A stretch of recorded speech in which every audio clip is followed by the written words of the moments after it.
Hola, ¿qué tal? Muy buenos días desde Madrid. Tal y como pueden ver ustedes, disfrutamos de una mañana de verano perfecta. Y hasta ahora, que es un poquito pronto, corre un airecito fresco maravilloso. Típico eran dos humoristas muy famosos en España. Y siempre terminaban sus intervenciones diciendo: mañana hablaremos del gobierno. Bien, teniendo en cuenta la crisis de Ceuta, teniendo en cuenta el comportamiento de nuestros políticos, yo creo que ya ha llegado el momento, por mi parte, de hablar del gobierno. Y lógicamente, siempre que se habla de un gobierno, siempre que se habla de políticos elegidos por las élites dominantes, pues tenemos que contar alguna maldad. Ahora bien, teniendo en cuenta el ámbito de mi competencia, va a ser una maldad económica. Antes de hablar del gobierno y contarles una maldad, a mí me gustaría que contestásemos o intentásemos contestar a la siguiente pregunta. La fuerte caída experimentada por la cotización de las acciones de SpaceX nos ofrece a los especuladores de bien una oportunidad de compra. Para contestar a esta pregunta vamos a tener en cuenta los siguientes hechos. Elon Musk ha declarado que es una magnífica oportunidad de compra. ¿Nos importa la opinión de Elon Musk? Bueno, en otros ámbitos sí, pero en el ámbito de la especulación en bolsa no, porque quiere liarnos, ¿de acuerdo? Para él ya era una oportunidad de compra cuando la vendió a $130. Ahora que la cotización está casi un 30% por debajo del precio de la OPV, pues lógicamente le parecerá una oportunidad de compra mejor. Y debemos tener en cuenta que él es el máximo accionista de SpaceX, y por lo tanto a él lo que le interesa es que el precio suba para vender su material. ¿De acuerdo? Por lo tanto, su opinión no nos sirve para nada. Nosotros siempre nos fijamos en el gráfico. Segunda cuestión. Hoy está prevista la publicación de los resultados correspondientes al segundo trimestre del año 2026 de SpaceX. Y está previsto que se publique después del cierre de Wall Street. Bien, ¿a alguien le interesan los resultados de SpaceX? No. ¿Por qué? Porque en SpaceX lo que nos han vendido ha sido un sueño, no cifras. Es una cuestión de fe. ¿Los especuladores de bien tenemos fe? Bueno, podemos tener fe en otros ámbitos, en la economía no. Nosotros siempre nos fijamos en el gráfico. Bien. Si los resultados no son importantes, ¿qué es lo importante? Bueno, pues muy sencillo. Que pasado mañana, día 6 de agosto, se libera el primer tramo del periodo de bloqueo de acciones.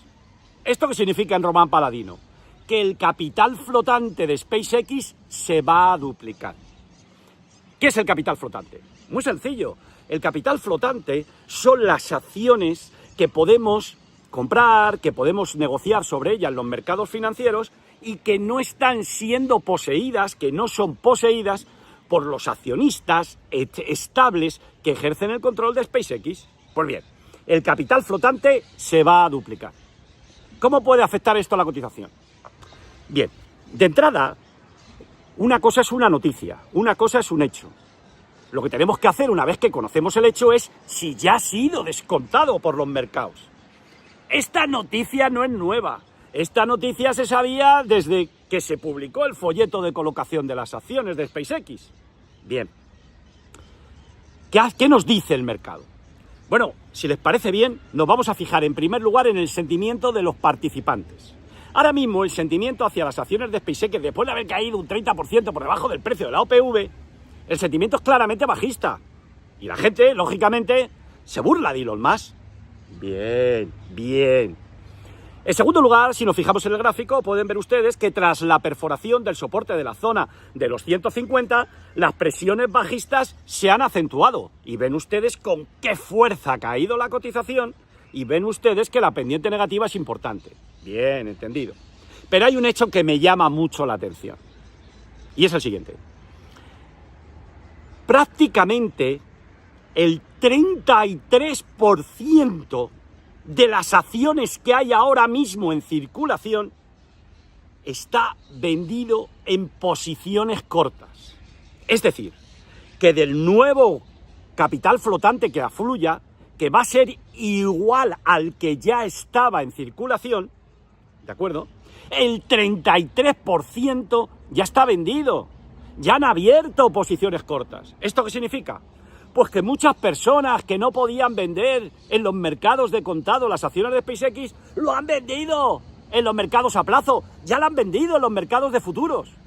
Luego, la fuerte caída que ven ustedes ahí en el gráfico se ha debido a unas ventas agresivas como consecuencia de la apertura de posiciones cortas por parte de aquellos que no podían vender al contado sus acciones de SpaceX.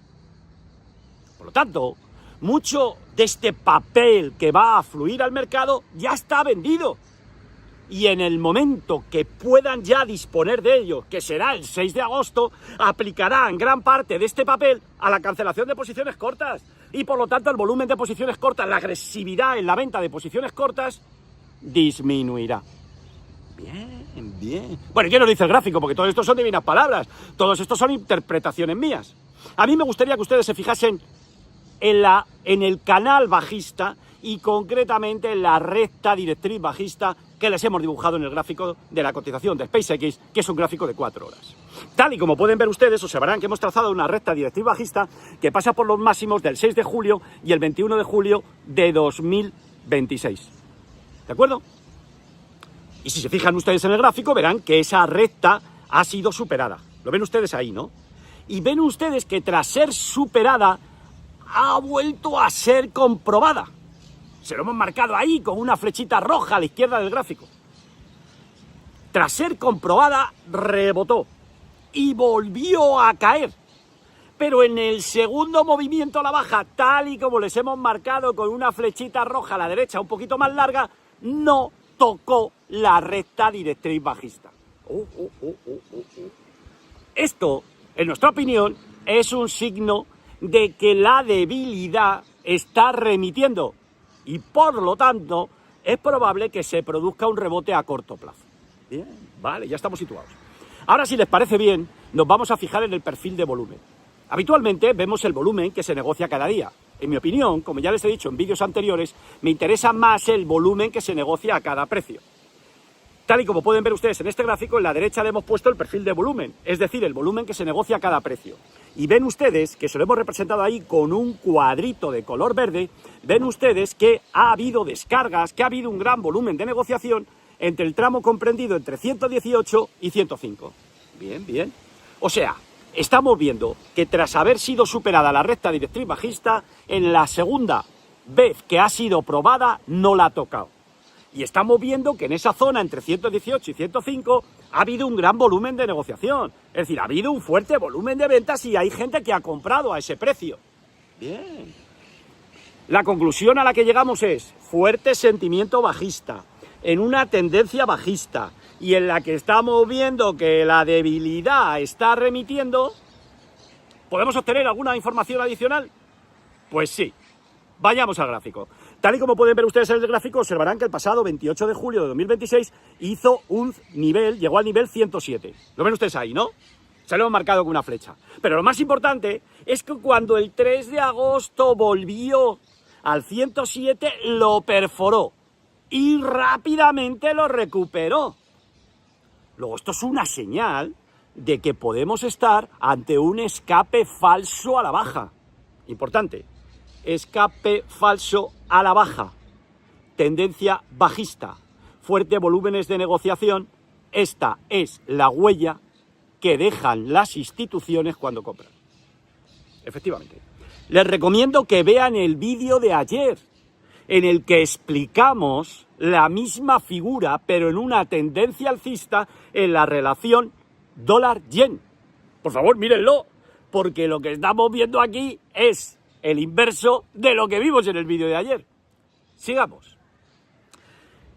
Si ahora nos fijamos en la resistencia de la zona 119 y ustedes comprueban lo que dijimos en el vídeo de ayer de dólar-yen, si superase la zona de 119, muy probablemente la cotización de SpaceX desplegaría un tramo al alza. ¿Hasta qué zona? Pues inmediatamente hacia la siguiente zona de resistencia, la zona de los 130. Bueno, yo se lo dejo todo esto a ustedes aquí para que mediten y sobre todo para que apliquen su sistema de especulación. Si ustedes ven lo que comentamos en el vídeo de ayer, conocen perfectamente cuál va a ser el sistema de especulación que yo voy a llevar a cabo. Adiós, hasta luego, que pase muy buen día. Que se me ha olvidado hablar del gobierno. Fíjense ustedes lo que ocupa en mi cabeza. Bien, el hecho es el siguiente. Cada uno de ustedes pueden pensar lo que quieran, ¿de acuerdo? Yo, la política, no es el ámbito de mi competencia, no tengo conocimientos para opinar. Ahora bien, yo me siento español Y yo lo que siento es que ha habido una agresión a la integridad territorial española. Y entonces yo me he fijado en la reacción de mi gobierno, en la reacción del Rey de España y en la reacción de los socios europeos. Todas ellas han sido verdaderamente decepcionantes. Hecho que revela claramente que Europa es un desastre absoluto y total. Pero también les he dicho que les voy a proponer una maldad, y una maldad en el ámbito económico, ¿de acuerdo? Y es la siguiente. Es en relación con el Banco Europeo de Inversiones. El Banco Europeo de Inversiones concede una gran cantidad de facilidades crediticias a Marruecos, ¿de acuerdo? Marruecos es una economía que realiza grandes inversiones. Y aunque tiene un presupuesto relativamente equilibrado, necesita financiación exterior para poder adquirir o poder realizar aquellas inversiones a largo plazo que su gobierno considera necesarios. En este sentido, el Banco Europeo de Inversiones les concede créditos y además, aunque en mucha menor medida, también subvenciones a fondo perdido. ¿De acuerdo? La maldad que yo le voy a preguntar a ustedes es la siguiente. ¿Tiene sentido que un país que amenaza a España, un socio de la Unión Europea, un miembro de la Unión Europea y accionista del orden del 12% del Banco Europeo de Inversiones, el propio Banco Europeo de Inversiones le conceda créditos cuando Marruecos, que es amenaza para España, está destinando parte de su presupuesto a la compra de material militar que podría utilizar en un momento determinado contra España? Yo sé que esta es una pregunta que exige muchos matices, ¿de acuerdo? Pero yo lo que voy a hacer es desarrollarla en un vídeo posterior. Piensen ustedes que el Banco Europeo de Inversiones prácticamente dispone de un capital muy pequeño y lo que hace es que emite bonos para financiar inversiones a largo plazo en los países en los que destina sus inversiones. Evidentemente, fundamentalmente en los países que participan en el capital del Banco Europeo de Inversiones y lógicamente España, y España se ve muy beneficiado. Yo no sé, pero puede estar prestando a España del orden de 13.000 millones al año. Estoy hablando de memoria y me puedo equivocar. Bien, y el Banco Europeo de Inversiones emite bonos, pero esos bonos, el 25% o la cuarta parte de esos bonos son comprados por los bancos centrales de la Unión Europea, ¿de acuerdo? Y el resto por el mercado. La gente, ¿por qué compra bonos del Banco Europeo de Inversiones si no tiene nada? Solamente tiene activos de los préstamos que concede a aquellos países que necesitan financiación. Bueno, porque estos bonos gozan de la garantía, al menos verbal, de los socios, que son los países de la Unión Europea, que son socios del Banco Europeo de Inversiones. Bueno, yo le dejo todo esto a ustedes aquí para que mediten sobre ello. Esta pregunta que les he formulado a ustedes, que es una verdadera maldad, exige muchos matices, pero yo lo dejo a ustedes para que ustedes vayan meditando. Yo le dedicaré un vídeo a ello, ¿de acuerdo? Y analizaremos la economía de Marruecos. Adiós, hasta luego. Ahora sí, que pase buen día.